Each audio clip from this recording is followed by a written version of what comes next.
technology changes. Okay, so we are live, and hey, thanks for tuning in, everybody. I am Wendi Cooper, and this is the Wendi Cooper Show, Speaking of Age, and it is now live on Facebook every week, pretty much every Friday, I think. I wanted to catch everybody up on a few things first before I bring Ben on. Number one, I have 22 episodes. I just want to remind people of this. There are 22 episodes that are still in the podcast sphere, and they're wonderful episodes and terrific interviews with tons of really awesome people. So please don't ignore the podcast, the Wendi Cooper Show and the podcast. It's everywhere you can download your podcasts. And then the Facebook Live is always on this Facebook page, which is Wendi Cooper is C-Spot Talk, or at C-Spot Talk on Facebook, which is where you are right now. So I hope people start to watch and chime in. I'm really new at this, and so please forgive me if I screw it up. Anyway, so without further ado, I'm going to bring Ben Winkler on, and Ben Winkler, the photographer. Ben, welcome to the show. Thank you so much for having me.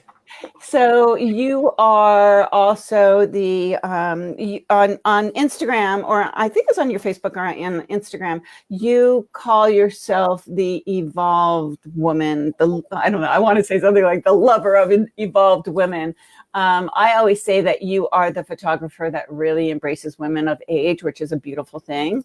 And that's what attracts so many of us, I think, to you on Instagram, which is where there is this wonderful thing happening, right? There's this pro-age movement that's happening on Instagram like no other place. I don't think it's really happening anywhere else in social media. But first, can you tell our audience, as they start to log on and watch the show, who you are, what your passions are, what's a little bit about your background, and so people get to know you who don't know you? Boy, let me try. Well, thank you. Let me try to stick this in 1 or 2 sentences. I am originally, I grew up in the Austrian Alps. I come originally out of architecture, retired, burned out, basically got fired for somebody cheaper, was standing at a crossroads saying, okay, should I carry on with this? Should I look for another job within architecture? I didn't have the passion anymore. And so I got back to, or was looking back to photography. I mean, I started photography, I started breaking my dad's camera when I was 3 years old with a screwdriver. I just opened that thing and just went inside because I needed to know what was in there. And then by age 7 or so, he got me my own little Kodak. So I started playing around with that. And by age 13, 14, something like that, my grandfather took me into his darkroom, showed me the ropes and said, all right, it's yours. I'm done. It doesn't interest me anymore. It's yours. And I started developing my own film. So I went back into that and said, okay, let's see if I can really make that, because I never considered photography as a business per se. And it's getting harder and harder. I mean, with social media and everybody having a cell phone and all these people traveling and so on, it makes it harder. However, I'm a firm believer that if you come from your passion, you know, that you don't just photograph something, for example, photography, you don't just photograph something to make money, like weddings, whatever, but you hate it. So if you rather go into something that you're passionate about, that you appreciate, and that resonates with you, you carve yourself out a place, a niche, and you're so much better for it in that than just doing it as otherwise it becomes a job, you know, just like everything else. And the thing with what didn't we photograph? In the beginning, I photographed anything. I was working, as I come out of architecture, I transitioned into architectural photography. It seemed reasonable with my background. I knew what I was looking for, so I got published all the way up into the Wall Street Journal, twice in the Hamptons, in Palm Beach, and in Design, New Jersey, all those magazines for properties that were between 10 to 30 million. And So really high end. But again, I was there looking at buildings. I said, okay, before we were designing them, now I'm photographing them. I don't get there's no reward for me, you know. At the end of the day, it's a dead wall. It's a dead thing. I can appreciate architecture, but I don't want to be in it anymore. So I got more and more into portraiture. And within portraiture, it started pretty much from the get-go, around my own age group and then up. And so then we started shooting legacy shoots. I call them legacy shoots, where we have 2 or 3 generations together. You have the grandmother, you have the mother, you have the kids. I'm a big proponent of printing our stuff, especially now with technology. Everything is digital. It's somewhere in the cloud, on a server, whatever, on a cell phone. Let's face it, 20 years down the line, our cell phones won't work anymore, and our grandkids, let's say, will not take our cell phone and mount it on the wall because nobody knows what's on it, nobody cares. Whereas if you have an good old-fashioned canvas print, or whatever it is, or acrylic or whatever, print your stuff. Put it up there. The kids are going to run around and look and going to say, look, this was grandmother. This is. Yeah. And if you capture her like that, not just any shot, but if you capture her essence of what she was about, what her energy was, what her radiance was, then they can identify with that. And that's what I want to bring out, for somebody to look at it, even long after we are gone, to get an idea of what this person was. And I wish I knew that, because I about 4 or 5 years ago, I went to a silent auction, and in the silent auction, there was something where you get a family portrait. I can't remember who the artist was, but you get a family portrait photography session, and I was fooled. It ended up costing me something like $5,000. Oh, I lost Ben. Hopefully he'll come back. Anyway, Ben, I don't know if you can hear me, but oh, there you are. I'm still here. Oh, okay. I lost picture. But anyway, it ended up costing me $4,000 or $5,000, but it was the same theory. And they are these beautiful photographs of my husband, my 2 sons, and myself. And the idea is that I really wanted to have a beautiful photograph of my boys and my husband, who is not the dad, but it didn't matter. We just didn't have this portrait, right? This beautiful photography, and it is gorgeous, but it was a technique that was used and things like that. But I'm right with you. I actually, behind me, I used to have the gigantic one of my husband and I. It's gigantic, right? But it got warped from water. But that for me was the symbol. Also, is like I want my grandchildren to see this beautiful. I want them to see grandma and grandpa in this beautiful way of how they were, and then dad and brother and all that. So that's beautiful. I love that. I mean, today we have all this technology. We can do pretty much whatever we want. We can transfer files. We can print them we can send them. We can back them up in a cloud somewhere, whatever. What was it 100 years ago? So when were photographs taken? Well, they were taken when somebody got married or before they went to war. Before the husband went off to war, a photograph was taken. So how many photographs did people usually have? 2, 3, maybe a dozen if they could afford it. Today we have all this. Why don't we use that? You know, just make it meaningful. Like we are, even with selfies, there's nothing wrong with selfies. Just do something with it. You know, share them with your grandkids, or make a folder for them for the future or something. Otherwise, that stuff just disappears. Like with everything else with music, it's here today, it's gone tomorrow. What a shame. You know? Well, do you think that there's just less artistic value, or there's just less art? I know some people can take a beautiful photograph. We can all be looking at the same thing, and one person can take this beautiful photograph of it, and another person takes a crappy one. That's usually me, you know. And is it a talent? Is it something do you feel as though that's going to be lost over time? I mean, we've had this discussion before that there's a certain responsibility that we have towards younger generations in order to keep them kind of in touch with the fundamentals, or where from thus we came, and why things exist and why they are the way they are. And you think that's all kind of going to be lost because of the digital age that's now been here for 25 years? Or I think the digital age, we can't blame that. I mean, yeah, you and me had this conversation before about previous generations and what role and what function we fill in today's society. And I believe if you look back, for the last few thousand years, not much has happened. We discovered the fire, we invented the wheel, and then not so much. The last 100 years, okay, suddenly we started with the automobile, we started flying to the moon, and then just fast forward within the last 20 years, technology has gone bonkers. I mean, we can do stuff now that nobody could even dream about. We have cell phones. I mean, think back to, what was it, Star Trek or something in the 70s and the 80s or so, you would say, yeah, one day we will have a device. Yeah, beam me up, Scotty. And today, come on, today we have this thing, and we are losing. So if we are looking at the younger generations of today, the millennials and down, they already have a hard time if we are talking about 8-track, if we are talking about fax machine or vinyl. Well, vinyl is coming back as a nostalgic thing.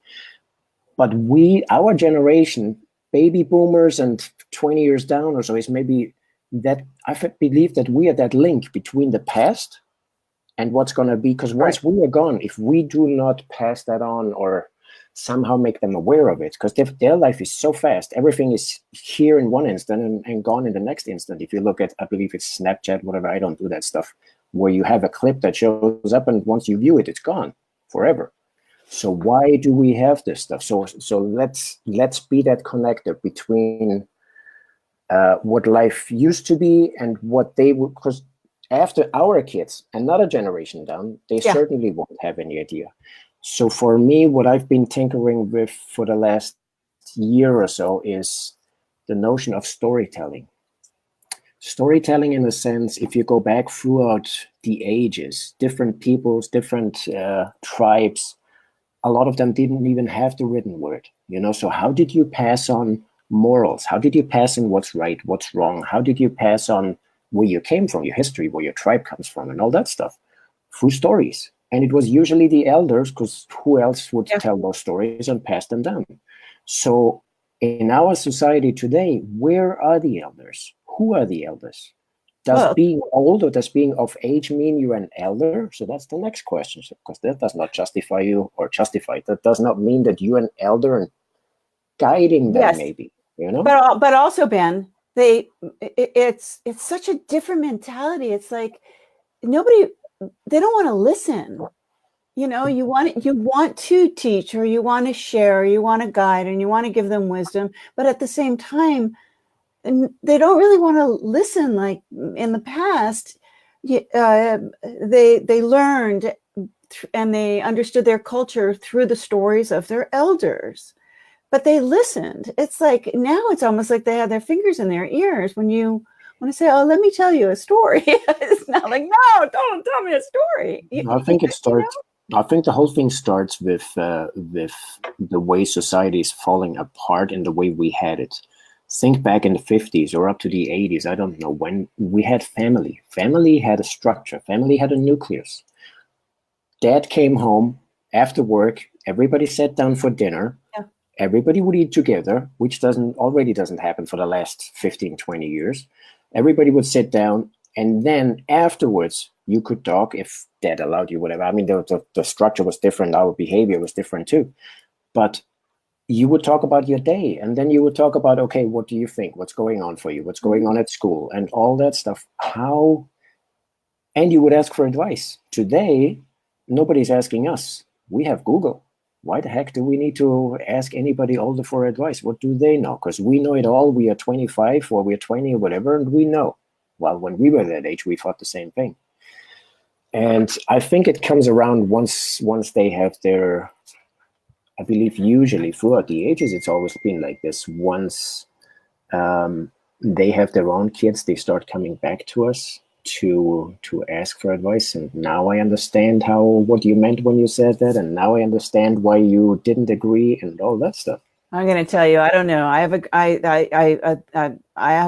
have a granddaughter, and I find it to be completely the opposite. And I have sister-in-laws that also have experienced the same thing. And forgive me, family, if you watch my Facebook Lives, but you probably don't, number one. But number two, forgive me if you do. But here goes. You know, they don't do that. Okay. They basically feel as though they know every single thing there really is to know. And they deprive us grandparents of being grandparents.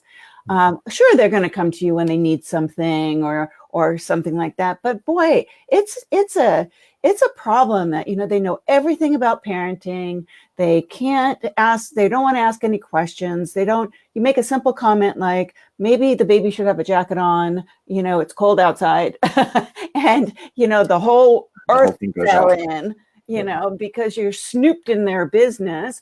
And then people, you get deprived of this beautiful family love that's supposed to be happening. And if you can't teach a simple or say a simple thing like that without it being such a problem, I don't know. I think it is such a huge problem, this disconnection that we have with the younger generations, especially for us, because we're still young. You know, we're not our the 60-year-old from 20 years ago, or yeah, we're not. We are completely different. My husband says it all the time.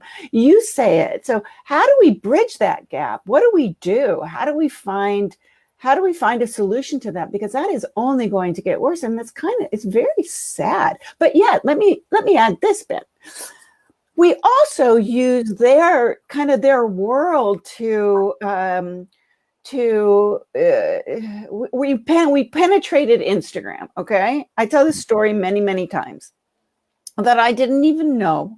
Started to do my podcast and then I started to go on Instagram. I was never on Instagram, and I started to go on Instagram, and then I had an account for years that had like 3 pictures. I don't know. And then I went on Instagram just to look around. I started learning more about it. I'm in advertising and marketing, and I know social media, but I had no idea that there was such a tribe of over 50 people on Instagram. And it's fascinating. And people are making money, and people are getting new careers, and people are like, my silver hair right here, this is because of you.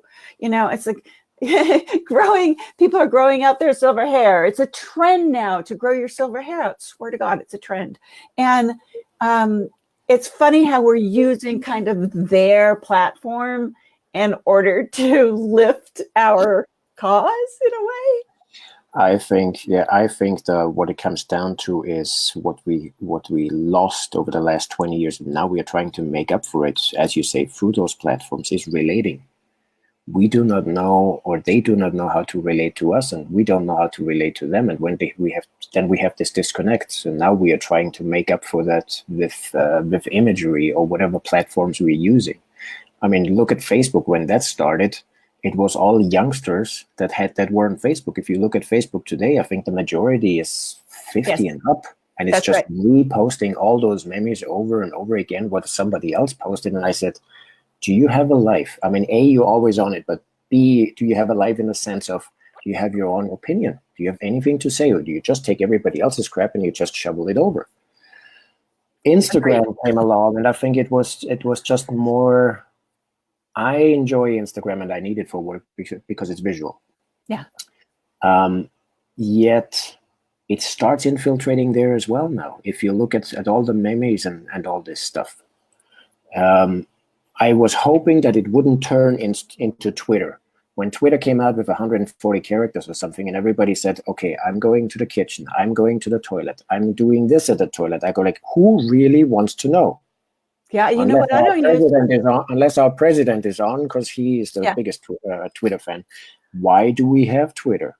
You know, I mean, for newscasters and the emergency stuff and so on, it's perfect. I never use it. I never use it. As a platform, it never really got established with us, with our age group, because we don't see the sense of it. I mean, it moves too fast. It moves too fast. And I guess they do use it, because I hear that they do use it, but it's a moving too fast kind of thing, you know, for me. So we are back to values and relating. Like, if we are going back, Facebook came along, Twitter came along, Snapchat came along, and there's going to be 50 more in the next 2 years.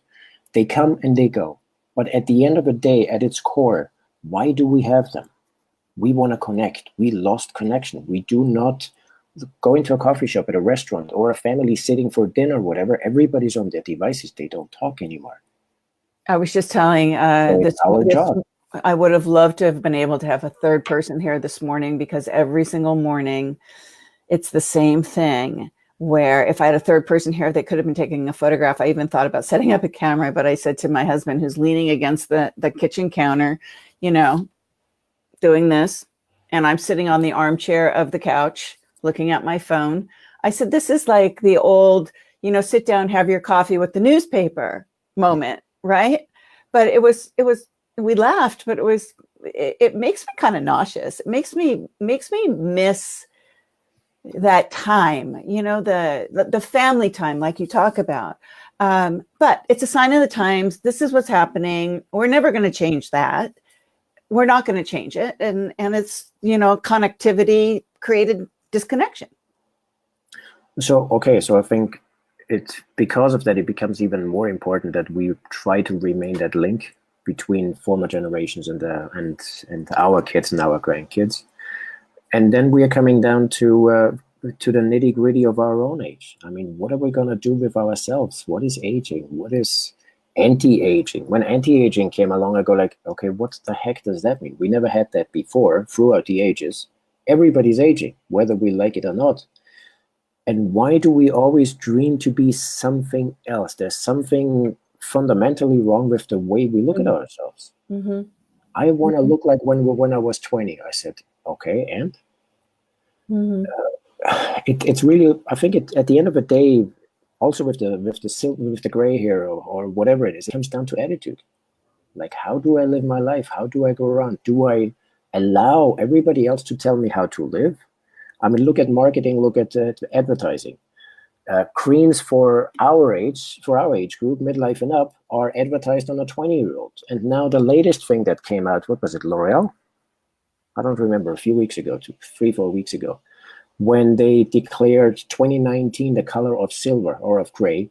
And then they put a 20-year-old there with changed gray color. Silver hair, yeah. I think I saw that. So either you want to mock us, yeah, or you're shooting yourself in the foot. So which is it? Yeah. Well, I think from a marketing standpoint, L'Oreal is trying to be ubiquitous, right? They're trying to basically to jump into everything. And I have a hard time with that too, because sometimes I'll post something on Instagram and I'll hashtag silver hair. And it's really not the place that I really want to be hashtagging, because silver hair is on 20-year-olds now. You know, seriously, they have, you know, they just dye their hair gray or silver or whatever it is, but and that's already over. That was 2 years ago. It was 2 years ago. Why are they jumping on it now? Well, because they're very slow. I always say, if I had $1 million, I would, the first thing I would do is create a marketing company that only targeted us, so that we had special kind of ads, and we used the right people, and we sent out the messages, and we didn't talk to us like we were all wearing Depends and peeing our panties all the time, because we're so old we can't, we can't, our continence is gone. Well, so here is the thing. As we live longer, I don't know, in 50 years, how much older are we going to get as compared to our parents? But we live longer, that's a fact. How are we looking at that? What is our attitude towards that? And not in the sense of like, until now, all the magazines and advertising and so on has been, okay, what life insurance are you on, and Medicare and the AARP and all that. But we are forgetting to live. We are focusing on death. We are focusing on the end. As we live longer, and we are still healthier than our parents were, or grandparents, what is your bucket list? What do you still want to do? And just because you're 50, 60, 70, who says you can't anymore? Because society tells you so. Right. Good luck with that. I mean, I've always been the rebel. So I'm like, says who? Right. So what is it you really want to do? What is your attitude towards that? So we can't only blame marketing and so on. It's how we respond to it, Yeah, well, I think that it would be nice to see a television commercial that is a L'Oreal commercial for silver hair that embraces us, that embraces, that maybe tells the story of the natural hair or of the process of why it's important to embrace your age, or I don't know, something. I would come up with something if they were to hire me to do it. I'm kidding, but I'm not really kidding. But it's more of talking to us as opposed to talking at us, and thinking that we're going to tell them what we think, because let's face it, those departments are probably all being run by 35-year-olds trying to figure out how to speak the to older. us. Yes. All right. So here's the thing. We are the biggest spending power. Our generation, baby boomers, are the biggest spending power in the country. We are not done yet. We just need to reinvent ourselves, because nobody, let's face it, if we go out into the workforce, or if we get laid off, nobody's going to hire us. Well, thank you very much. Right. So, it's true. Good luck with that, No, it's not going to happen. I'm telling you. But also times have changed so much. I remember just 20 years ago. So if you had more job listings on your CV than more than 4 or something, then people looked at you sideways, go like, why can't you keep the job? Like, how many times are you changing a job? Whereas today, the millennials, they're changing it, once a year, once every 2 years, whatever. They jump around with opportunities. And it's a good thing. They are jumping onto opportunities, and not like I was taught when I grew up. You go into apprenticeship, you do your 4 years, and then you work 9 to 5 until you're 65. If you make it, you still have a few years to celebrate. Otherwise, well, too bad. So you're saying how they talk to us. If we are the biggest spending power, we are still here, and we still have decades to live. We are the ones to talk. We are the ones to speak up. We are the ones to say what we want, who we want to address, how we want to be addressed, how our life still is. It's not that we are just on this pile that no longer serves anybody and we're just waiting to die. I mean, there's such nice groups out there, like what are they called? Ageist, I believe, by there's Harry Stewart. So there's Ageist. Ageist is doing a pretty good job at it. I think he's doing a pretty. Isn't it Dave? Isn't his name David? Yeah. David. And I wanted to say thank you because he did that shot that you posted there. Oh, so that is David. Okay. Yeah, David. And then John Tarnoff is, I think, involved with Ageist magazine also. But Ageist is an Ageist magazine. It's kind of like a digital platform that, unless you know about it and you're following Ageist, you really don't know about Ageist. So I wish he would grow that a little bit more. So here's the next thing. As I understand it, I don't know, is it beginning of June or something? They're doing their first physical event in LA. So it's an expo event, whatever it is. Oh, okay. And more people are starting with this. And this is what I want to see. Not just a digital, like a blog or whatever, and it comes and it goes. Yeah. But we really need, let's reverse this whole thing. And what we are complaining about is that we have no connections. So there are events, go there, get involved. Like we want to be heard, we want to be seen. Well, so it's not being a rebel or a movement or whatever. We are still here, period. That's simple. Yeah. I think that there's the growing momentum is there. I think the momentum is there. It's interesting because I watched the ageism thing, or the age thing happening on Instagram, and it's really a nice momentum that's happening there.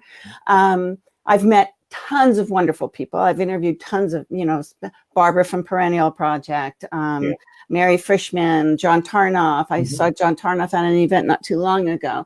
And John is like the one, he kind of pushes the reinvention thing. And I always make kind of a joke, even when I see John, it's like, I don't really want to reinvent myself. I just kind of want to be who I am and be able to leverage who I am. Who is that today? So that's the first step, as compared to when we were 30 years old. So today is not the same thing anymore as we were 30. Right. So who am I today? What does that mean? Right. And then we take it from there. Right. That's a hard one. I mean, I'm so many different things. I mean, like yourself, I ask you, at the beginning of the show, tell us about yourself. And it's when somebody says that to me, it's like, oh God, no, don't say that. Where do you start? Exactly. Yeah, where do you start? And how do you do like a resume? It's like, well, just put your resume together and send it to me. It's like, a resume? I don't have a resume. You know, I've worked for myself for 30 years. Mhm. I am my resume. This is who I am. But bringing, I think what we're really talking about here is we're talking about the momentum of the pro-ager. Like you started to say earlier, what is anti-aging? What really is anti-aging? And I think that was just something that they came up with for cream and stuff like that, because you don't want to age. Stop aging. It was almost like the black hole of life. You know, don't age. Don't get Botox. Well, it's a marketing gimmick. 100 years they didn't have that. Well, no, but of course that's a marketing gimmick because they have to sell products, so they call it anti-aging. And then Dove did their pro-age, and now it bit them in the behind. And then Dove turned the whole thing around and said, "Okay." When they said, "Okay, what is beauty?" Did you see that ad by Dove when they asked people, "Are you beautiful?" or something like that? Yeah. Oh, like, yes. 96% of people thought they were not beautiful or whatever. And then they had another one where they tell them you're beautiful. And then that split second when that smile gets into their face, we never hear that anymore because we are just told we are not. You need to change your wrinkles. You need to do Botox. You need to change your hair color. You are never enough. When are we ever going to be enough? It's a choice. The same thing with silver now, or with gray hair. It's a choice, and it's a health choice to begin with. Do you really want to put all these chemical products onto your head, and it seeps in and it affects you? Well, and also for like people like me, I'll be honest, it's a financial choice. It's $200 every 6 weeks to get my hair done. I mean, $200 every 6 weeks, that's a lot of money. Does that make you happy, or are you trying to make everybody else happy? Ben, I'm only trying to make you happy. No, I'm kidding. Perfect. Then just let it go. Take the $200, give them to your grandkids. How about that? No, you know what? I don't think it's so bad because look, I have so much. I do lots of it, right? Gorgeous. But you wait until the whole mane is going to be out. I know it's going to be great. I feel like Cruella, but you can't really see it that much when all of my hair comes down, right? But it's fine. I'm getting a kick out of it. I'm getting a kick out of it because people see me from behind and they always think that I'm this young girl because I have this really long hair. And then they turn, now they're seeing like, oh, she's got this gray hair. And, and then I turn around and they always just go, ah, you're old. Help. But, what's old? You know what's interesting? Speaking of old, when we were, it's about perception. When I was a kid, when my grandmother raised me, she was in her early 50s or something. And I go like, damn, is she old? Or are they old? That generation of my grandparents. And today I'm sitting here go, what has really changed? Are they saying the same thing about me now? Because I still feel like my late 20s or something. I mean, okay, physically not, but like, I still don't think our mind is growing along with our body, that we feel old. I don't think. Well, number one, we're healthier than we ever been as on a whole. The boomers are. Okay, we're kind of healthier. We're living longer. It's the reason that we're living longer. It's why we have this 20-year weird longer lifespan that nobody knows what to do with it. We just don't know what to do with this 20 years that all of a sudden we're living longer. And all of a sudden we have to be faced with, okay, how do we handle that? What are we doing with that? Retirement, middle age is now supposedly 55. It was 35. Now it's 55. This is what they're saying. And now, so if 65 is the retirement age from back in the day, now it's still the retirement age. But why is it the retirement age if I'm 64? If at 65 years old, and I'm like you, I feel like I'm 30. Honestly, I feel like I'm 30 and I can't understand people but on the other side of that, doesn't everybody, even into their 90s, their soul and their spirit always feel young inside? So if you feel like 30, why do you let everybody else tell you that you're old? We still have, what happened to the good old bucket list? The stuff that we couldn't do because we had to raise kids, because we had just 500 things going on at the same time. Finally, as of midlife, we are getting this ability. I don't know what to call it. I don't know if it's been like this in previous generations, that we are that much more aware of this whole thing is changing, where we're looking at, okay, who am I? I think it started with the yoga movement. It started with self-discovery, with self-development and all that stuff, that over the last 20 years, maybe, that we are looking at ourselves in a way that like, who am I? What's what is really my essence? What is my personality? What am I about? And then what do I still want to do? So I won't let anybody else tell me that I'm old. I mean, okay, I'm old, but what the heck? But the zest for life, that pizzazz, let's just go out and do the stuff you want to do finally before it gets too late, because we don't know what happens in 5 years' time. You know what's kind of probably funny, and it would be kind of interesting to do a little bit of a study, because I'm looking at you and I know that we have a few people watching, and anybody that's watching, please chime in and tell us what you think about the conversation so that we'll talk to you also. So I think there's Lori that's watching, and Sharon and Katie. So I'm looking at you, and tell me, ladies, if you agree. So Ben, you're a very attractive man, right? Okay, just shake your head and say thank you. Where is this going? Where it's going. Where it's going is that you're an attractive man in your 50s. I happen to have a husband who's an attractive 60-year-old.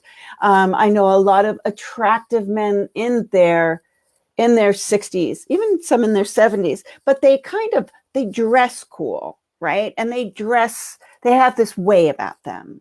But take me to Chicago. No offense, I love Chicago, but take me to middle America, let's say.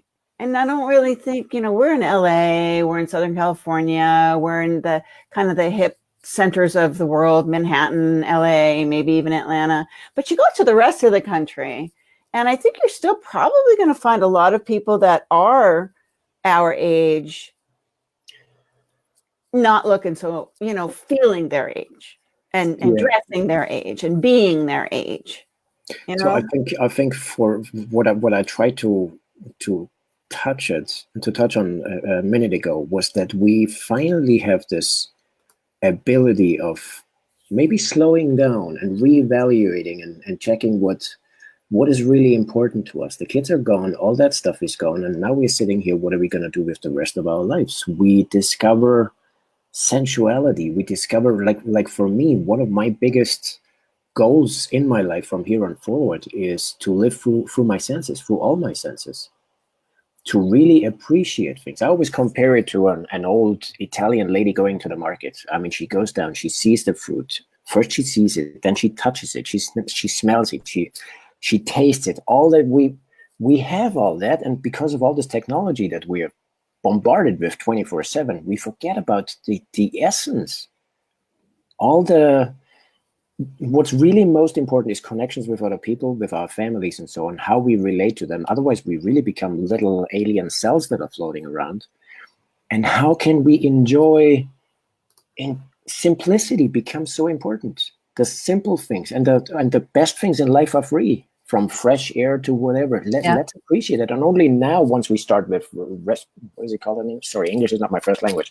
Respiratory issues and so on. First now, we start to recognize that, that stuff that I took for granted, I really need to start appreciating things. And then it becomes an attitude thing. So I think at the end of the day, it's always attitude. However we look at it. If that's gray hair, if that's aging, if that's wrinkles, if that's whatever. What's wrong with wrinkles? We are still here. How many people, they're not as fortunate anymore. They're not amongst us anymore. So let's enjoy it. Enjoy. So are you saying I need to, tomorrow morning I'm going to wake up and I am going to enjoy my wrinkles? I sure hope so.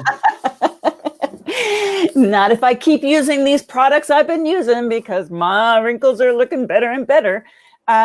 So that just means you have been laughing a lot and you've been enjoying your kids and those moments. It's about moments we create. Those are the memories. That's right. All our wrinkles. I wrote an infomercial once back many years ago, and it was for a facial toning product. And I said, all it is that it's about our expressions. It is the life that we have lived is what is on our face. Mm-hmm. And that's where they come from. So you really can't stop them unless you walk, unless you get Botox and you don't express yourself. So here's that societal pressure again. If I look at women or speak to women before I photograph them, usually we have this conversation about where they're at, what they're trying to get out of it, what's going on for them in their life. And it's always about comparing. I always have to compare myself to my friends, or there's this peer pressure. There's this new product or this new procedure out, from lip fillers to whatever, and it's a never-ending thing. Well, who says we are not good enough? When did we ever accept that? Well, see, now you're from Europe. Where are you from again, originally? The Austrian Alps. Oh, you are? Mm-hmm. Oh, that's so cool. So what's interesting, do you know Gerhard Heusch? He's an architect, and he's from that area. That's my heritage. So German and Austrian, yeah. But I've never been to Austria. That's the only one of the very few places I have never been, is to Austria. But so you've missed the best one. I missed the best one. That's what I hear. I missed the best one. Everybody is commenting. Thank you. Carol is now here, and Carol is saying, what you described to me as a conscious creative, which is a trademark for our generation, evolving humanity forward. That's beautiful. She has a thing with words. I want to do a little shout out for Carol here. She is running my Faces of Silver. Like, without her, I don't know what I would do. From the apparel to the Faces of Silver book to the podcast to the ebook to the posts, she's just running this whole thing. Thank you, Carol. I love that, Carol, and I love the conscious creative. It's just, it's real. That's really awesome. I love that. That's great. And then Sharon says that the world is more open than previous generations. I'm going to put it up on the screen. The world is more open than previous generations, but we're lucky enough to have experienced the simpler times before the new world of technology. Brava. That's right on. So how can we take both of those, what we know from our growing up, from our values, from our core, and combining that with technology? Because we can't get away from it. We can't encapsulate ourselves and alienate us from from the way of life that we have it today. And it's only going to go faster and faster. But then what? As I said before, the first few thousand years, there was the fire. Then there was the wheel. Then we started driving and flying. And now it's like, what's next? It's just going so much faster all the time. If we don't appreciate and celebrate and share our core and our attitudes, unapologetically, we think something is wrong with us. We think something is wrong with the way we live. We think something is wrong with the way we look. Uniquely, there's pretty much 7 billion people on the planet. And except by some people say that everybody has a twin walking around somewhere, we are all different. We all have 2 eyes. We all have 1 nose, 1 mouth, yet we are all different. Why do I need to compare myself to the next person? It's the death. It's the death of joy, I believe. I need to look like her. I need to look like that girl on the billboard. Says who? What does she have? What makes her happier than you? Yeah, says the billboard. And that's just the visual aspect. We're not even talking about self-discovery and really finding out who we are at our core at this stage in our life. When we were 20, 30, it was different. We had a family. We didn't even have time for ourselves. And with all this self-help movement going on nowadays, there's so many options out there. Really drill down, who are you? What is it that's important to you? And, celebrate the simple things in life. And share it. If you don't share it, we already, as we said before, everybody's sitting with the devices and we are alienated from our environment, from other people around us. Society is falling apart. So how can we reconnect it? That's why I said before, storytelling, the elders. But we still need a platform to do that, Ben. We still need to be able to reach them. We need to be able to, like let's just say, okay, so there's an event that happens, and there's these events, and then the Aegis will have an event, and a bunch of us all get together, and we'll go and we'll talk about, how wonderful we feel at our age, and blah blah blah blah blah. I'm not putting it down. Hopefully we'll be there. How wonderful we are. We forget the word age. Why do we always open? What really pisses me off when people say, "Who said that?" Oh, in one of my podcasts, I interviewed an Australian model. Darn, I'm so bad with names. Silver hair.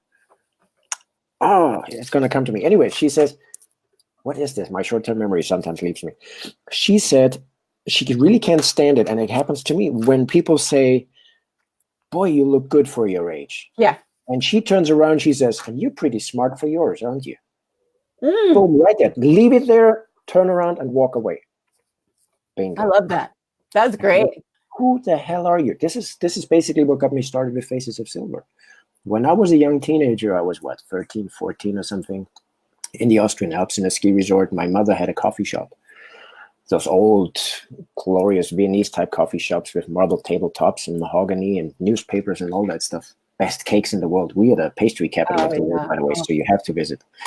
3 guys sit on the bar. She walks into the kitchen. My mother, ever since I can remember, since a little toddler, she always had gray hair. She started at 14, I believe, with her first strains. So when I was growing up, she was always gray. One of those guys up there, I'm standing behind them. I don't remember what I did. One of those guys says to his buddies there, well, if she's gray up here, what is she down there? Oh, God. And I was like, I'm 13 or 14 or whatever. My hormones are raging. I want to defend my mother. I want to take them all on. Not that I did.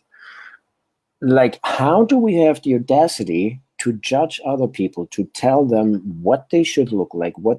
And that's what we do with advertising today. And whose fault is it? We allow it.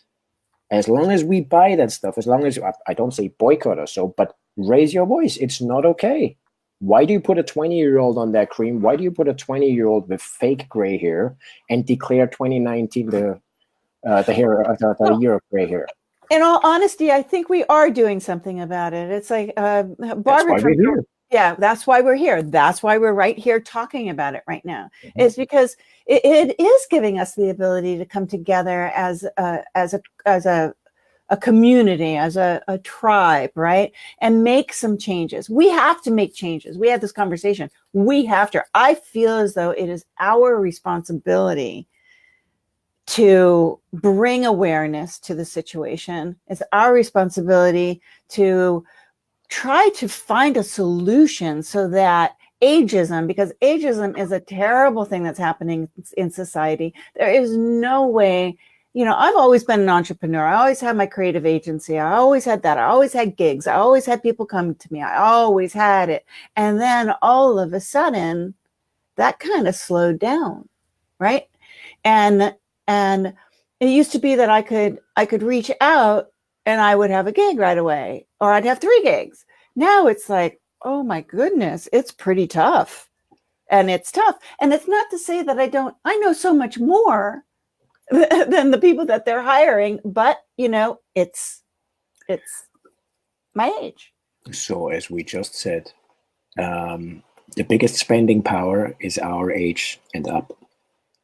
If we are not trying to, we're not trying to cater to 20-year-olds or to millennials. Our age group is big enough to work within ourselves, if you're going to call it that. If I ask you, who are you? People usually tell me what they do. No, that's what you do. They say, I'm an accountant or whatever, XYZ. I said, no, that's what you do. That's not who you are. So that leads me to my point where, are you authentic today? Are you real? By buying into everything and comparing yourself and having to have the latest product that's out there and whatever. We are all individuals. There's only one of us. Are you authentic? No, you're just trying to be everything else. So when do we stop that rat race and say, well, who am I? And what is important to me? What do I stand for? And that's authentic. And it's okay to say, I haven't got a clue. I need to figure it out. But don't just go and like sheep and then we point fingers everywhere else. But it's always outward focused. It's never inward focused that we find our answers within ourselves and not on the outside. Not with advertising what a millennial tells us to do. Sorry. Hey, Jeannie. Jeannie just joined. Hi. I totally get what you're saying. But in the scheme of things, and for those of us that are in it, it's a lot more difficult than just saying, I embrace my age and I want to share my wisdom with people. Because there's the word again. It's like, I have to say, I embrace my age, right?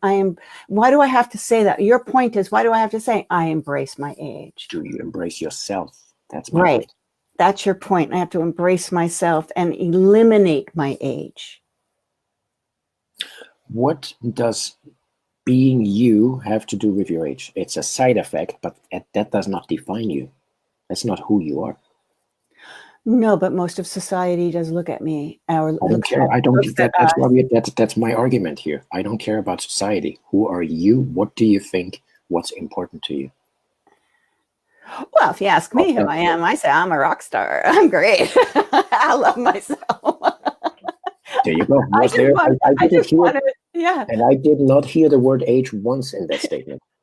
No, because I don't think of myself, like you said, I don't think of myself as an old person. I don't think of myself as an old person. I just don't think of myself as an old person, you know? And I often, from a personal side of things, and I don't know if anybody watching feels this way, but I have a hard time with my kids. My kids are 38 and 28, my two boys. And I have a very difficult time communicating with them past, hey, honey, how's it going? You know, hey, honey, how's it going? Okay, see you later. You know, there's really no communication. And I feel as though all I desire is to sit down and have a very substantive conversation with them, and for them to embrace who I am without looking at me as though, you know, with all of the influences that they have around them, because ageism is a big thing. I have a friend of mine, and he is a millennial. I think Christo is 20, maybe 30. Let's say he's 30. And he's the son of Telly Savalas. And he's such an intelligent young man. And he said to me that he calls himself the millennial Confederate, because he believes that the millennials are who created ageism. And he's out there in the world, and he's out there with all his millennial friends, and he hears how they talk about people who are over 45, 50, 60. And he says, it is a huge topic of conversation within the workforce and in their culture, that people who are of a certain age, past a certain age, forget about it. They know nothing. Their brains sizzled out a long time ago, you know. And Christo is so disgusted by that, because he's cultured. He lived many years I think in your neck of the woods, and he really appreciates wisdom. And that's why he calls himself the Millennial Confederate, because he just does not understand how you cannot embrace wisdom and take that and learn and absorb it and improve your life and how you feel about, you know, the world. And but, you know, that's him. Yeah, it's you know, how do we embrace that? How do we motivate ourselves? How do we motivate others if they are of the opinion, because they listen to everything else, because of the influence, that they say you're old, you're off the, I don't know, you're in a heap over there somewhere. You know, you're longer used, you're no longer of importance, you're no longer of value to today's corporations. What do we have to bring to the table? Well, maybe it is that we don't have that much in order to be at their table, in a sense, like we don't want to compete with them. We can't. They are thinking in their own ways, and they do things a certain way that we would do totally different. And like it's been throughout generations. The next generation always changed something and thought they knew it all. So how can we are like half the population, pretty much, midlife. Yeah. So why are we trying to get into a 30-year-old's or millennials workforce if there is enough out there in our own age group? Well, I think that, you know, okay, so here's the statistics. So there's every 60 seconds, 13 people turn 60 years old. There's 50 million people currently living that are between the ages of 55 and 65. 50 million. Not in the world. Not in the world. 50 million made it. 50 million more. Good. Yeah. Next. Right. Okay. So 50 million. And then so with 13 people turning 60 every minute, that means congratulations, you made it, because a lot of people didn't. Making it some more. But that just means that in 7 to 10 years, it's going to be like 72 million people. Mm-hmm. Right. So it kind of is an cumulative effect.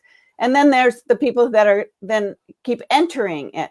So this is a huge demographic of people that, yes, to your point, and to my point, really is that if we focus on creating or developing companies or marketing campaigns that are speaking, that are run by us, created by us, targeted to us, then maybe that wave can really start to penetrate throughout society. And maybe that's how we really kind of start to change it for the future generations that will eventually get older and start to move into the older end of society. Like my son, he's going to be 40 years old. He never thought he was going to be 40 years old one day. Now he's going to be 40 years old. By the time he gets to be 45, he's not going to be able to find a job if he loses his job. I think we might have missed that bandwagon of slowing that down. Things are getting faster and faster, and we just, with that disconnect, that we lost the family, the core, the family values of, as I said before, getting together at the table, whatever. Today we are lucky if our kids show up for the holidays and we're getting to sit together at the same table. If they're not there with their devices, leave your devices at the door. This is family time. This is community time where all our generations come together. You can do afterwards whatever you want because you do anyways. This is your life. You live it a certain way. We do not really identify with that. But we are trying to hold community together. Will we use today's technology as an added bonus, as an asset? Of course, perfect. But that community in a physical sense, we lost that part. I don't know if we'll ever be able to get that back. So maybe we won't. Maybe we won't. So let's stand fast for what we believe in or how we were raised. What is right. Touching again on the topic of elders in our community, like I started out, we can only stand there. What if this whole thing gets faster and faster? It will, but it goes so fast that they're getting lost. They don't know what, left, right, whatever. Then they come back to, they crash, and then they come back to the core, and then they come back like, how did you guys do that? Like, how was this done 50 years ago? What did you do about this or that? And emotional stuff, attitudes, emotional stuff, and so on is not on Google. They can Google everything else. That's why they think they are smarter than us as a generation. Every generation was getting smarter, but they will have to get back to the core. What the way we grew up, what's important, what do you value, how do we live, what are morals? Like, we cannot lose that stuff, or as a society, we're falling apart. We can't sustain it. Yeah, we have a lot of I think that I still I filed my 28-year-old's tax extension because he didn't think twice about taxes, and he didn't think twice about even what the heck's an extension for your taxes when I told him I was filing his extension for his taxes. But what I should have done was just said, screw it. It's your responsibility. You're 28 years old and you got to go figure that out. Right. But we too, helicopter parenting, we can't back up and say we didn't have anything to do with any of this disconnection. It's all our fault. Well, technology sped it up, but by letting the family fall apart, that nucleus, it started in the 80s or something. Mom is off to yoga, dad is off to, I don't know, or playing golf. Here's $50. Go with your friends and go to McDonald's and get dinner. Whatever happened to what happened to this? Coming home in the evening, sitting down, having dinner together at 6 o'clock. I had to be home. We had 6 kids in the family. We had to be home by 6 o'clock for dinner. The sun goes down, it gets dark, everybody's in the house. People like on Facebook, and Sharon has made a comment, and I'm going to share that in just a second. But I saw somebody share something or do a post on Facebook, and they said, how did you know when to be home for dinner if you didn't have a cell phone? I said the light goes down. It gets dark. You better be home. The street lights go on.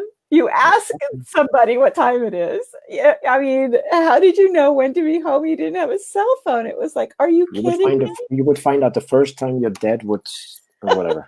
It was different times. I'm always saying, like, okay, you cannot touch your kids today, and this and that is not politically correct. This whole thing with political correctness has gone way out of here. So here's my first thing. A, I'm taking the fifth. B, I'm European. We do things differently there. Yes. I will tell you what I think. You might not like it. What I really can stand with this political correctness is I cannot call you what you are. I cannot call you by your color. If one way goes this way, the other way is like, okay, but I'm not white either. Whatever this whole thing, we have a conversation. You basically want me to lie to you, to what you want to hear, so it's politically correct, but you don't get my opinion. I'm not authentic. Why do we even have a conversation? And then at the end of the day, I walk out the door, I walk away, and you're sitting there and you're saying, well, did he mean it this way or did he mean it that way? It's gone too far. Yeah. But I got off track now. I don't remember where I started. Well, Sharon says, I have it up on the screen right now, and it says, I find so many younger people are more supportive of my choices than people my own age. I think it disturbs people my own age that I give myself freedom to pursue what I choose to do. It is a fear for over 50s to step outside the square. It makes them uncomfortable for fear of judgment. Judgment and comparison. We are back to that point. It's about everybody else, the outside. What about the inside? Who am I? Yeah. Why do I care what everybody else thinks? Especially at this stage in life. I only got what? I don't have, we call it midlife or halfway point or whatever. For the second act, I don't know how much longer I'm going to make it. Why do I let or allow everybody else to tell me how to live my life? Yes, this is what I'm finding. More people I interview, the more people that I interview of age, the more women that I interview of age or have conversations with, they all feel the same way. It's like, if not now, when? If I'm, I don't really give a shit, what you think or what anybody thinks, because this is my life and I'm finally going to do something for myself and by myself, for myself, with myself. And this is the, I think this is the movement that's happening. It's like, because we're still too young to be old and too old to be young. We pretty much have to just, if you're going to do it, you have to go out there and you have to not care what anybody thinks. I have spent my entire life caring what everybody else thinks. And I still care what everybody else thinks, because I just told you I care that my two boys can't sit down and have a conversation with me to the level of a conversation that I really desire to have with them, unless they want to have it. If I want to have it, forget about it. If they want to have it. Yeah, so here's the thing. Like, what is it you want at this stage in life? As we said before, the kids are grown. Finally, I don't have all those 50 things juggling going on anymore all day long, 24/7. It's just about us. What if tomorrow we get notice, well, you know what, you got 6 months to live. And then I'm sitting there going like, what is my biggest regret? I haven't lived. Yeah, I haven't lived. I haven't done the things I wanted to do. I was too concerned about what A, B, C, and whatever dick over there thinks I should be doing, or who I should be. Right. What is it of your business to tell me how to live my life? How to enjoy? We forgot how to enjoy life, how to enjoy the simple things, how to enjoy the moments, and how to create memories. Because at the end of the day, what are we going to have left? Memories. So let's make them. And let's not blame everybody else because of the millennials and they're younger and technology and whatever. It comes down to you. What is it you want? What is your attitude? Can I ask you a question? And if anybody wants to chime in that's watching, that would be great. I ask most of my guests this because, just like you, I've met you through Instagram or through social media, and I've met quite a few wonderful people in that way. And I honor that, and I love that very much. And I'm using social media to build awareness right now with this show and conversation. And I've used media all my life for my livelihood. But I still have a little bit of we made a joke about it on my last show where I had Mary and Lori, and Lori Kleiman is on right now watching, I think, on my show. And we made kind of a joke about the fact that I can't get past 500 followers on my Instagram account. And like Mary Frischman, she has 15,000. She's got 3,000 followers in the time that I've got maybe 100. But what is it?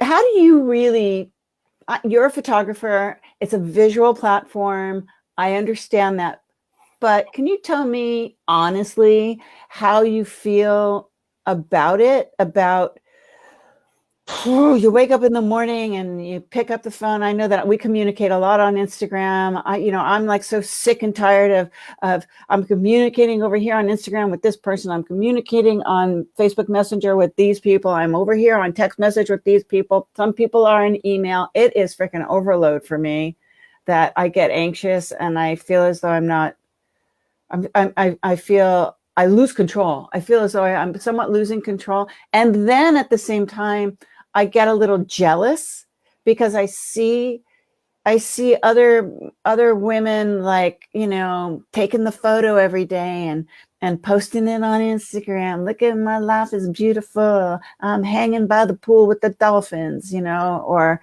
I don't, this whole psychological mind screw that I'm speaking for myself, but if I'm speaking for myself, I'm telling you, there is probably a lot of people out there that kind of feel the same way, that pressure of the pressure of it all. Just, It's the same thing as with advertising. My first question is, why are you doing this? Why are we getting up in the morning and we're checking how many likes we have, how many followers we have? You say it's already exhausting. Now imagine, and we have what? I have almost no followers. I've got what, 4,000 or something. Now imagine 499. 499. I can't get to 500. Wait, listen to my point. What if you got 5,000? What if you got 50,000? What if you got 500,000? Your point is, why do I care? It gets more exhausting. You have more of what? More noise, more fluff. What it comes down to is why. Why are you on it? Why are you using it? So that's the first thing. Or we get off it altogether. I did this for 4 years, a while back, years ago, and I was never happier. Unfortunately, now I can't because my business depends on it. Right. Because it's visual. So Instagram, I can't get off of it. Well, I could, but good luck. So why are you on it? And why are the numbers important to you? If you have 5,000 followers, that's just a number. I mean, other people look at your followers, but let's get down to the point. What's important? If I'd rather have 50 who are real, in a sense that, not that they are bots or computer generated, whatever, or bought, but 50 that are relevant. 50 that I'm communicating with, maybe not on a daily basis because you wouldn't have a life anymore, but 50 that are meaningful. If I have a group, like for me, like for the Faces of Silver or for my genre, photography or whatever, why do I care if I have 500,000 followers who've never met me, who don't even know what I do? There's no relevance. We are just filling up our voids in order to try to avoid asking ourselves the question, what's really important? Why am I doing this? Here's why compare myself to everybody else. Yes. And here's why I think I do it. Number one, I'm living vicariously through many people that I know that have like 1 million followers, and then they're posting all the time. And then they have this whole life that I see. They're traveling and they're doing this and they're going to this premiere and they're doing that. So it's possibly it's a way of me living vicariously through them. Because of their stupid posts, and they're friends, so I get it, and them kind of sharing their life with them without being with them. That's one thing. But I think that I make jokes about my 499 followers, which is okay with me because I don't have a curated site and I don't have a color palette and I don't do all of that stuff. It's me. It's my authentic Instagram thing, where other people watch out, because there are so many women out there that I see that everything is so photoshopped and so like color paletted, right? Every single photograph is the same color palette. How the hell do you do that? And then I see that they have all these followers. So then I judge myself. I start judging myself. And then I start thinking, well, how's everybody else judging me? Because they say, oh, look at Wendy's only got 499 followers. Oh, she's not worth anything like that. When the reality is that I have a lot of value. I have a lot of wonderful people that follow me, quality over quantity. But it still bothers me. I think this is going to come not just sooner or later, but really soon, that we start realizing that it's not the number of followers, but that the quality of what the relevance, what they can contribute to you, what I can contribute to them, why we even are in contact becomes so much more important. How many models? I recently went to a shoot. I don't remember how many people I shot that day, but like they came in one after the other from behind. Yeah, the gauntlet. And well, not that many, but and then I'm just spending way more time with one, and then the makeup person says like, you're overtime, you're drawing over. I said, yeah, well, the other one is not here. Well, she's been here for an hour. I go like, what do you mean she's been here for an hour? I look around and she's nowhere there. She says, yeah, that one over there. I go like, no. That person professional model did not look like anything on her Instagram or Facebook. I've been in contact with her, communicating with her, following her for 3 years or whatever.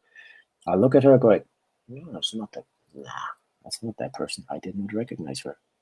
So who says that they are any happier? They are everybody else. We are portraying. Yes, I understand that. Authenticity. We are portraying something with all the filters. I can't stand those filters on Instagram and so on, where you look like. And then last night, I saw a couple there, husband and wife, I think. They put those filters on. The guy had no more beard, stubble, nothing. He became a woman just like her because she just swiped the filter across this whole thing. What are you trying to say? You know, what is your point? My life is so glorious. I'm by the pool. I'm doing this. I'm doing that. When in real life, you have no freaking life. Because if people don't give you 500 likes a day, you are miserable and want to shoot yourself. Yes, this is what I'm talking about. This is our power. Who are we? Let's just sit down and go like, what is authenticity? Who am I? What does this mean? I don't live for somebody else or through somebody else. Yeah, it's you know, you can talk all you want about wanting to create a more substantive Instagram or have a bigger message or a deeper message and to bring awareness to things. But then at the end of the day, the next post is still that superficial post because that's what everyone is expecting of you. I watched this documentary. I don't know. It's on Netflix and it's called Social Animal. So it's social animal _ animal, I believe.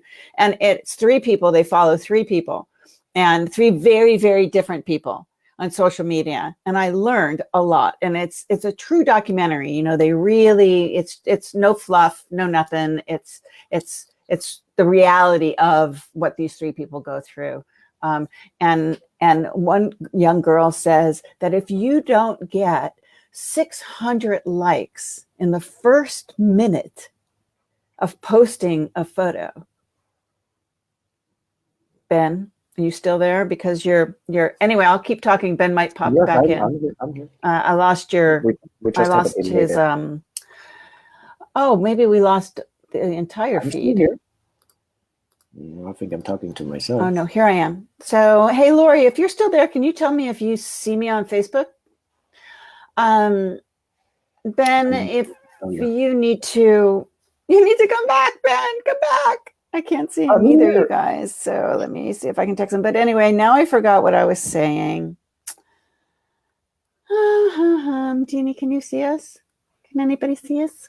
Here, let me play with this. Should I do some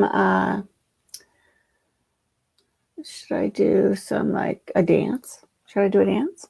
There, look, Wendi Cooper, wendicooper.com. I have no idea. Maybe I'll go to Facebook and see. No, it's just me. Yeah, I can't. Oh, and there I have my hair up, my hair down. Anyway, okay, so Ben, you're gone. Hopefully he's going to come back. So, ladies, there he is. You were gone for like 5 minutes, Ben. I know. So I stopped. I was talking to you, but I heard you, everything. Just you didn't hear me. So I stopped the camera, and for your next view, stop the camera and reconnect. It works. Okay, thank you. But I have really no idea what I was talking about because I was distracted. Because if you don't have 400 followers in the first minute. Oh, if you don't have the 600 followers in the first minute of posting a photograph, then you have to take it down. not followers, likes. 600 likes on a photograph. The first minute. Says who? Well, no, this is what she was talking about. This is the pressure that the younger people have when they're doing Instagram. Mm-hmm. This is the stuff that they're looking at. Back to my point. Are these 600 quality likes? What do they lead to? What comes out of it? I never have 600 likes. They are not relevant. It's like if I had 50,000 followers, they're not relevant. They have not even heard about me. I'd rather have 50. And I have community with them. It's about communication, conversation, community, interaction. Not just likes and whatever. You can computer generate anything. What does it mean? Back to my original question. My first question with everything is always why. Why are you doing this? You start a new business or whatever. Why? Why do you want to do this on Instagram? Why do you need 600 likes? So Robin is Robin Ageless, Robin Lynn Ageless on Instagram. So she just chimed in, and this is what she said. I'm going to put it up on the screen. She put, "I'm in trouble then." Why, Robin? Why are you in trouble? She's funny. She's always such a positive person on Instagram, but it's kind of funny. So back to the point, attitude. She does it. She's positive. She's like, just don't try to compete with the youngsters just because they need 600 likes. Ask them why they need 600 likes. What do you do with them? It gets your ranking up, whatever, fine. And then what? Yeah. Well, I think basically the more followers you have, the more money you can make. If you become an influencer. It's the same thing like with Insta models. What are you going to be tomorrow when Instagram is gone? You're not a model anymore. Oh, shit. I just had this conversation with somebody. It's like all of the women, overnight you've become a model and a superstar. Usually because you have less and less fabric on you. Sorry, but that's what it is. Like the way you portray yourself, if your grandmother would have seen you, she would have slapped you and dragged you home by your hair. Sorry, and I'm really getting... I don't get this stuff. How do people get away with it? What? They get away with it because we buy into it. Yeah, but Ben, there are over 50 models that are kicking butt on Instagram, influencers that are now suddenly became models because they grew their hair out and they have silver hair and they're making money. Yes, if you have a message, if you stand for something, if you're authentic about it, and if somebody asks you, okay, did you have any stuff done? Did you have fillers? Did you have Botox? Whatever. Yes or no? Be authentic. Why do you need to sell us bollocks? You know? And that's what I want to hear. And that's why I want to communicate with you. That's why I want to have a dialogue with you, because there's something going on. We are both getting something out of it. And not just because of numbers. I don't care about the numbers. I could switch this thing off today. You know, I really think, so let's talk a little bit about, before we go, because I know you're hungry. No, I've got those. You know what I have? I don't want to make. Do I have to? Well, everybody knows anyways what this is. It's like chocolate covered ginger. Sounds okay. So now I try to cover it. Sounds horrible, but I'm addicted to those things. And as they say, vegetarian and plant-based and healthy, I say, okay, well, chocolate is a bean and ginger is a plant, so I'm vegetarian and healthy. I love Trader Joe's. I never liked Trader Joe's for years and years and years, and now it's like I'm because I lived in Europe for so many years and so many different times. You know how you have to go from different store to different store to different store. It depends on what you want to buy, right? And so that's I have that pattern here in LA. I go to different stores, and Trader Joe's is my goodie store. Hi, Kathy. Nice to see you. Thanks for joining us. Ben, let's talk a little bit. Let's talk a little bit more about your silver hair project, Faces of Sliver, because I do want to talk about that, and I want to hear what that was all about and where people can check it out and what you're doing with that now. And then you have another project coming up, and you can talk about that. And then maybe if anybody has any questions for Ben or wants to direct something at him, please do that in the chat while Ben's telling us about his projects. I think, first of all, to how can people reach out? Our main site is benwinkler.com, and there's a contact link there. Otherwise, it's ben@benwinkler.com for my email, or just a direct message on any of the platforms. The same goes for Faces of Silver. It's facesofsilver.com, and there is information and everything there. And Carol moderates that. Faces of Silver. Again, I'm trying, as I said at the beginning of this call, I want to do work that has meaning. Something, A, it's my time to give back, and B, I need to be passionate about it. I need to evoke some change in people, or if I just get them to think, just, you know, it has to have some meaning and some solidity. When I photographed architecture and so on, or for 2 years I shot for designers for QVC and stuff like that. There's nothing. I said, if I see one more piece of jewelry, I'm gonna puke. Sorry, I'm not a girl. You can go on forever, but I had like piece after piece after piece. I go like, I know. I used to do a lot of QVC. There is nothing there, and I mean it's perfect for what it is. It's not for me. That's all. So. My main demographic, so it became portraiture. In portraiture, it became women midlife and up. Why? I had my studio in South Florida, where the way I always put it, to put it crass, guys and all kinds of sleazebags along with them are running around in Miami on Miami Beach, want to shoot a 20-year-old Colombian and Russian nude on the beach. There's nothing to it. A, what's your message? B, you can't screw anything up. Like, okay, but there is no substance. So for me, I need to tell a story. I need to communicate with that person. I need to understand what's going on for them. What is their life all about? What have they gone through? All that. And that's how Silver came about. Silver, and it started also with that story that I told you before with my mother. It started out as a 2-year project. I traveled first in Florida, then up and down the East Coast, then across the US. Then I went to England, then I went to Amsterdam. I covered Europe, then I went to Australia, New Zealand, the whole 9 yards. Before I knew it, I was all around the world. And I had to cut it off at some point. After 2 years, like, okay, nothing goes forever, and there's no more point to the whole thing if you don't package it and then deliver it. So we did a weekly podcast that is called Faces of Silver that right now we are not running it, but I'm thinking of reviving it, that you can find. It's called Faces of Silver. It's on iTunes, it's on Spotify, whatever, all the past episodes. And so we turned that into a book. We printed it. We photographed the women, some of the stories we printed along with them, their attitudes, where they were from, what they went through, and what they're facing in society. We have the same as an ebook. So if you go to facesofsilver.com, you can either get the book or the ebook, or we have apparel. What don't we have? Carol is packaging and running all that. She's perfect at that. That's her domain. And then we got to the point, okay, it's a project, it's wrapped up, now what? Yeah. So women from that project came to me and said, okay, you've photographed the hair, you've got to photograph the faces. What the rest of us is not good enough for. There's like, okay, where's this going? That was me. I go, okay, what's happening now? And they go like, okay, what about us? We are not, Helmut Newton isn't around anymore. We are not 20 anymore, but we celebrate the way that we're still here with all our scars and C-sections and whatever, and things are sagging. That's nature, simple. Wrinkles and everything. Wrinkles are your stripes. Celebrate them. So we started photographing what's called the project that's called Undercover, What Lies Beneath. And I tried to photograph it in a way where I say, with anything in my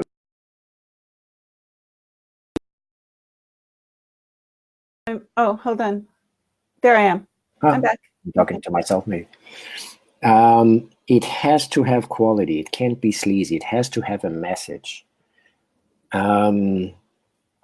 It has to be done in a tasteful and classical manner where you can take the imagery and go to your girlfriends, where you can take it to your mother and show them, and you say, look, this is what I did, and I'm proud of it, and I'm celebrating myself, and so on. So that project came about, and that one is still running, the Undercover project.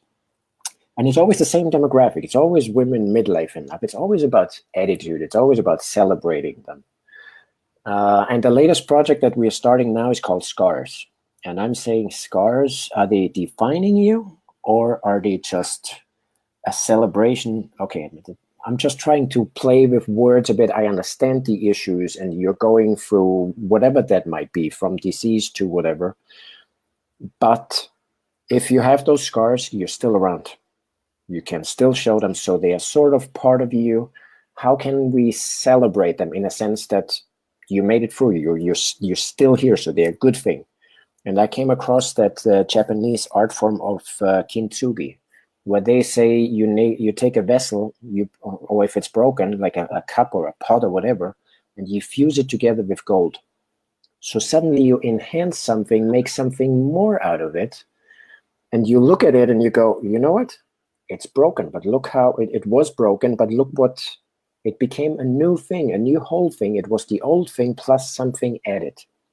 So I'm trying to do that project as black and white, and I imagine them as very contrasty, almost like a silver sheen to the entire image. And then the scars, whether they are C-sections, hip replacements, vasectomies, whatever that might be, thyroid, whatever, I paint those in gold, like gold leaf paint over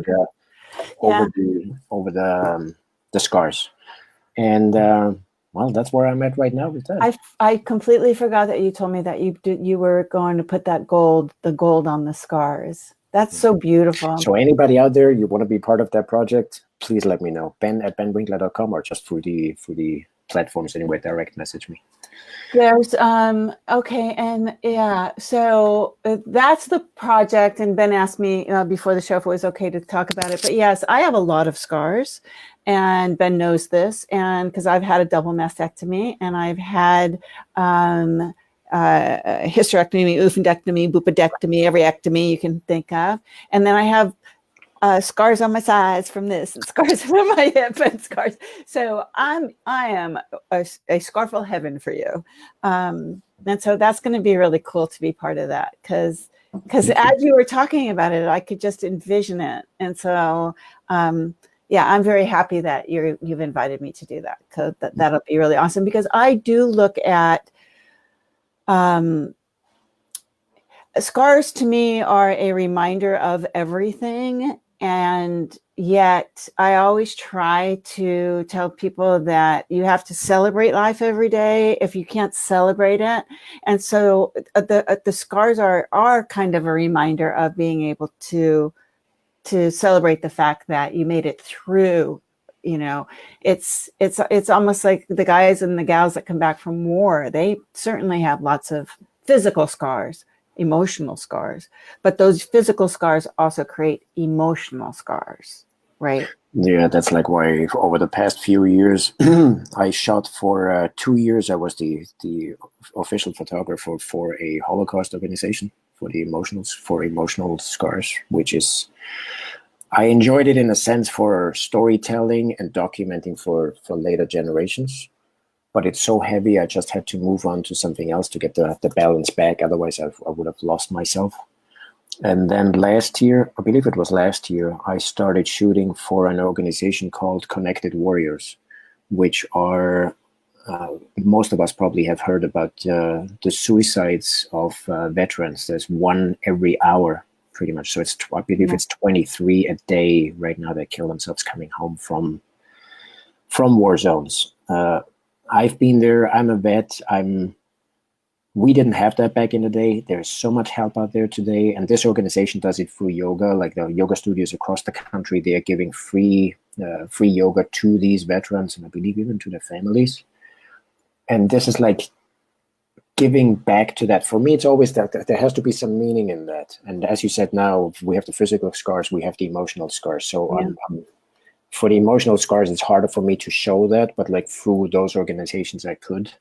So well, I think that there's gonna be a way to really show that the emotion through the visual that those scars actually have created. So we'll see, but I think that there is a way to show that in an expressive form or whatever. But because those scars are very deep psychologically and emotionally. So to celebrate them is awesome, because maybe that does relieve some of the emotional scarring. at the same time. And it affects our families. It affects everybody around us. Affects everybody. Our mood, our attitude, and it maybe gets some awareness out there for them to support you, to to have a conversation. Not to ignore it. Mom has this or grandma has that. Or let's not talk about it because it makes her sad or whatever. It makes us just feel like an outcast. It's a conversation. Yes, I could talk at length about that. But anyway, Ben Winkler, you are awesome. And I think all the ladies that are watching right now think you're awesome. And thanks for taking so much time tonight, because we've been here now for almost an hour and a half. And I think it was a great show. Time runs when you're having fun. Yeah. So I look forward to getting together. And thank you, everyone, for watching. I think Ben and I are going to sign off now. And I'm going to go have a glass of wine and have some dinner. Oh, it's holidays. Happy Passover to everybody who celebrates tonight. Yes, happy and Passover. Easter for the whole weekend. That's right. We shouldn't forget that part. I happen to be a Jew that does go to a Christian church. I know. I'm supposed to go to dinner now, so I guess I'm a little late, but that's right. Okay, well, thank you very much, and thank you for having me. And thank you, everyone, for watching. Thank you, Ben. Thank you. Everybody have a good night. All right.